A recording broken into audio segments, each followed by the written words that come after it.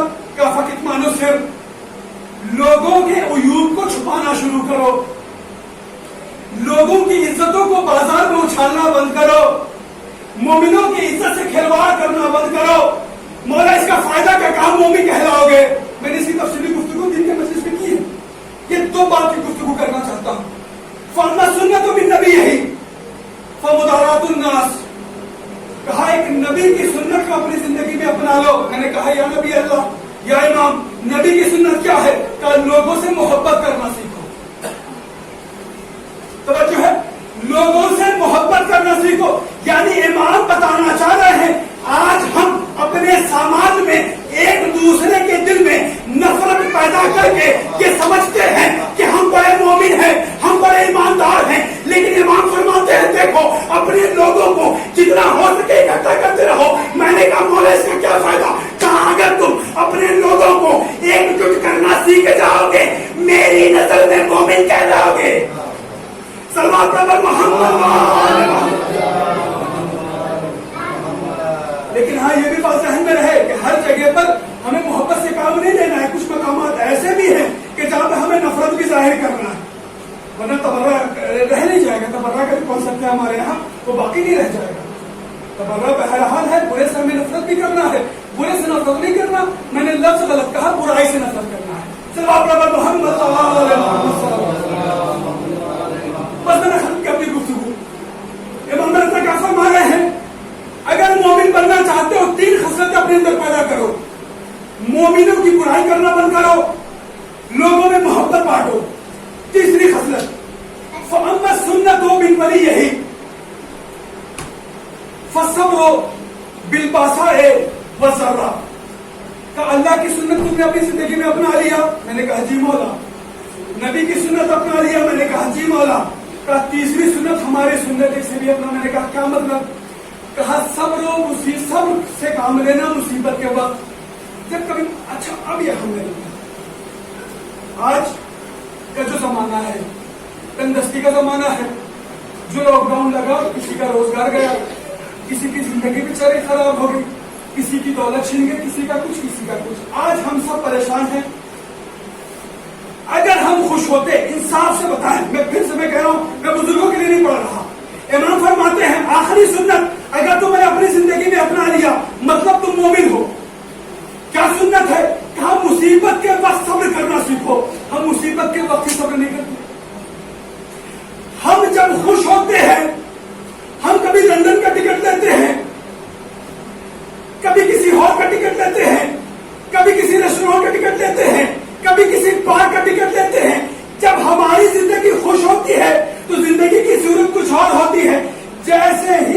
لگا امام باڑہ بھی نظر آتا ہے، مسجد بھی نظر آتا ہے، زری بھی نظر آتی ہے، کہانی بھی نظر آتی ہے، امام کی مصیبت بھی نظر آتی ہے.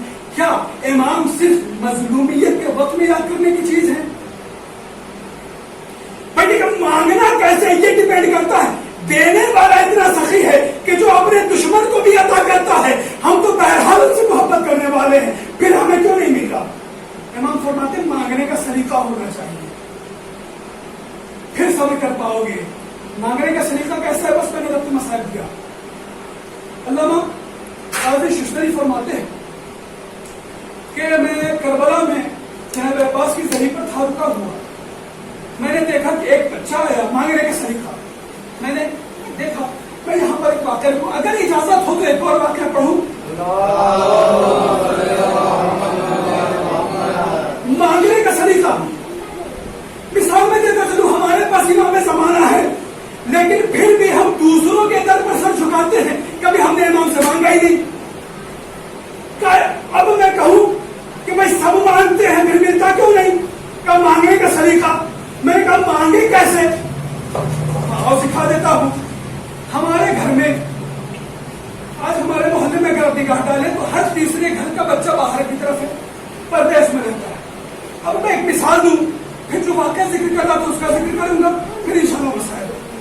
اگر ہمارے گھر میں دو بچے ہوں، ایک بچہ باہر رہتا ہو اور ایک بچہ آپ کے ساتھ زندگی جی رہا ہو، دونوں بچے نے ایک مرتبہ 500 روپے مانگ لیا.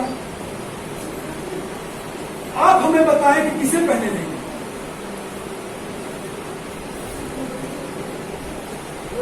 جو باہر رہتا ہے اسے ہی دیں گے، ہے نا؟ گھر والے بچے کو یہ کہہ کے سمجھا دیں گے بیٹا تم تو ہمارے پاس کل لے لینا، بیٹا پرسوں لے لینا، بیٹا مہینہ مل جائے گا لے لینا. لیکن جو باہر پردیس میں رہتا ہے بیٹا، اس کے لیے کہیں گے نہیں پتا کس مصیبت میں ہے. کاش میں جملہ بچہ پتا. دیکھیں میں جنت بانٹ بھی سکتا ہوں، میں جنت بانٹنے والی مجلس بھی پڑھ سکتا تھا، لیکن میں ایسی مجلس سے پڑھنے کا عادی نہیں ہوں. میں ایسی مجلس سے پڑھنے کا عادی ہوں کہ اگر اس فرش اعضاء سے کوئی اٹھ کر جا رہا ہے تو ہاتھ میں صرف تبرک نہ رہے بلکہ مولا کی معرفت رہے. جب تو بچہ پیسہ مانگے گا تو آپ کسے دیں گے پہلے پیسہ؟ جو بچہ گھر سے باہر رہتا. کیوں؟ اس لیے کہ آپ کہیں گے مولانا وہ باہر ہے، پردیس میں ہے، نہیں پتا کس مصیبت میں ہے، پیسے کی کتنی ضرورت ہے، لہٰذا اسے پہلے پیسے دیں گے، گھر والے کو تو سمجھا لیں گے. امام کے لیے روایتیں ہیں کہ امام ہمارا 70 ماؤں سے زیادہ محبت کرتا ہے. جب ہمارے دنیا کے والدین کو اتنی فکر ہے کہ ہمارے باہر رہنے والے بیٹے کو پیسے کی زیادہ ضرورت ہے، جو ہمارے پاس رہ رہا ہے اس کو بعد میں بھی دے دیں گے. اب میں جملہ آپ کے حوالے کرنے جا رہا ہوں. کربلا میں بھی ہمارا امام ہے، نجف میں بھی ہمارا امام ہے، ایران میں بھی ہمارا امام ہے. کبھی ہم نے ان سے اپنے باپ جیسا مانگا ہی نہیں. اب آپ ہمیں انصاف سے بتائیں، جب باہر میں رہنے والا بیٹا اپنے دور رہنے والے ماں باپ سے پیسہ مانگتا ہے تو ماں باپ لا قریب ہو جائیں، اپنے بچے کی ضرورت کو پوری کرتے ہیں. اگر ہم بھی اپنے ہاتھوں کو اٹھا کر کربلا کا رخ کر کے یہ بیان کریں مولا ہم ہندوستان میں پریشان ہیں، ہماری پریشانی کی زندگی ہے، ہماری پریشانی کو دور کریں. آپ انصاف سے بتائیں امام ہماری پریشانی دور کرے گا یا نہیں کرے گا؟ ہم نے امام سے ویسے مانگا، یہ مانگنے کا سلیقہ ہونا چاہیے، مانگنے کا سلیقہ ہونا چاہیے. اماموں نے سکھایا ہے. ہم تو تمہارے پڑھ کر ترجمہ ضرور پڑھیں، ہمیں پتا چلے گا کہ امام جو اپنی انگلیوں سے در خیبر اٹھا رہا ہے وہ اللہ سے دعا کیسے مانگتا ہے. اس وقت ہمیں پتا چلے گا جب ہم روزہ عرفہ گزرا ہے، زیارت روزہ عرفہ جو ہے آپ اس کا ایک ترجمہ پڑھ کے دیکھیں. مانگنے کا سلیقہ انسان کو پتا چلے گا کہ امام جو اتنی بڑی شخصیت کا مالک ہے وہ اپنے اللہ کے سامنے کیسے مانگ رہا ہے. جناب قاضی ششتری فرماتے ہیں کہ میں حرم میں تھا، میں نے دیکھا کہ ایک بچہ آیا ہے، بس میں ختم کر رہا ہوں. ایک بچہ آیا ہے، وہ جنازہ لے کر آیا ہے، جنازے کو ہٹایا اور ندا کو ہٹائی. قاضی ششتری صاحب فرماتے ہیں کہ میں نے دیکھا اس میں ایک ضعیفہ کی لاش ہے. قاضی ششتری صاحب اپنی کتاب میں فرماتے ہیں کہ میں نے اس بچے سے کہا کہ بیٹا تمہاری ماں ختم ہو چکی ہے، لے جاؤ کفن دفن کا انتظام کرو. یہ تھوڑا سا رک کر کے میں یہ جملہ آج کروں.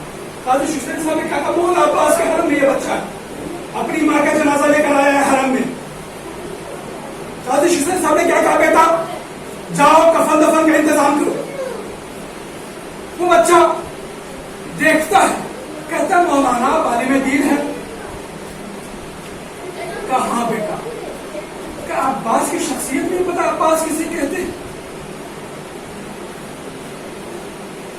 دیکھیں قاضی ششتری صاحب بھی کم نہیں ہے، بہت بڑے عالم ہیں، لیکن ایک بہرحال ہوتا ہے نا، اپنے بچوں کو کہتے ہیں کہ بیٹا ہمارے ماں مثلاً والد صاحب کا انتقال ہو گیا ہے یا ماں کا انتقال ہو گیا، کفن دفن کا انتظام کرو. ویسے انہوں نے کہہ دیا، لیکن بچے نے کیا کہا کہ مولانا آپ کو عباس کی کرم کا احساس نہیں، جو عباس اپنے دشمنوں کو دیتا ہو میں اس کا چاہنے والا. قاضی ششتری صاحب فرماتے ہیں کہ میں نے کہا بیٹا جاؤ تم جانو تمہارے مولا. اب مولانا فرماتے ہیں کہ میں نے دیکھا کہ اس بچے نے جسارت کی، مجھے غصہ آیا. لوگوں نے پوچھا مولانا کیا جسارت کیا اس بچے نے؟ کہ اس بچے نے اپنی ماں کے جنازے کو چھوڑا. مانگنے کا سلیقہ، بچے نے اپنی ماں کے جنازے کو چھوڑا، زری کی طرف گیا، دونوں ہاتھ سے زری کو پکڑ کے کہا مولا میری زندگی کا اصل ہی یہی ہے، اگر یہ چلی گئی تو میں جیوں گا کیسے؟ مولا دیکھو تیرے در پر آیا ہوں، خالی ہاتھ نہیں جاؤں گا. قاضی ششتری صاحب فرماتے کہ مجھے غصہ آ رہا ہے، یہ بچہ بدتمیزی کر رہا ہے. مولا سے ایسی بات کرتے ہیں. کہا اب جب اس کی ماں جاگی نہیں نا تو اس بچے نے زری کو پکڑا کہ عباس اگر میری ماں جملہ کے حوالے مانگنے کا سلیقہ، عباس اگر میری ماں زندہ نہیں ہوئی تو میں نجف جا کر علی سے آپ کی شکایت کروں گا.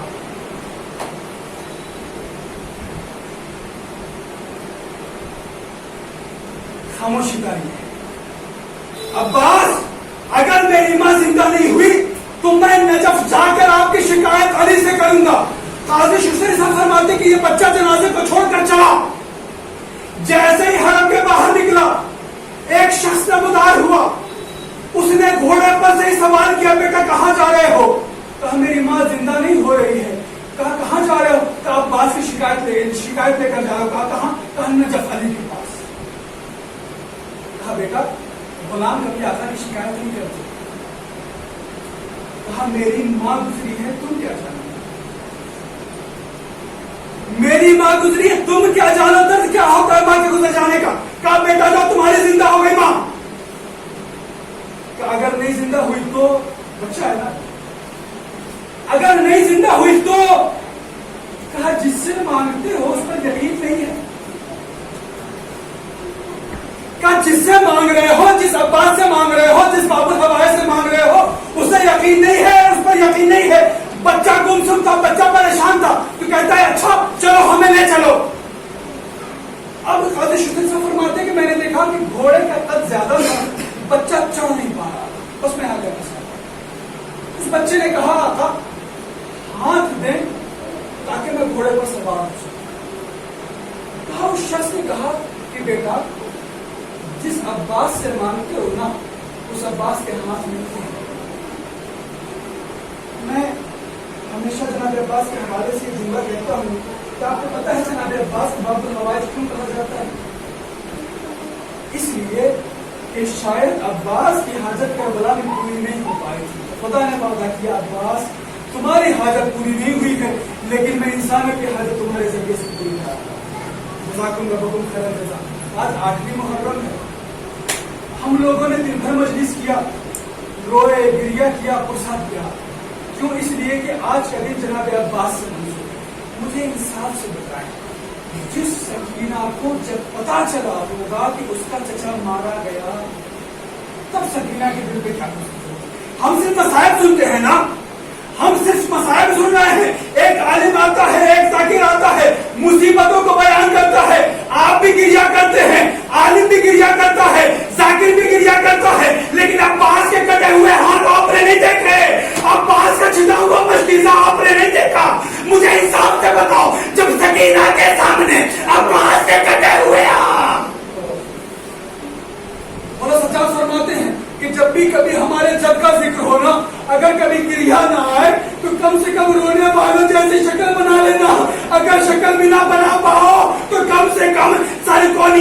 لینا.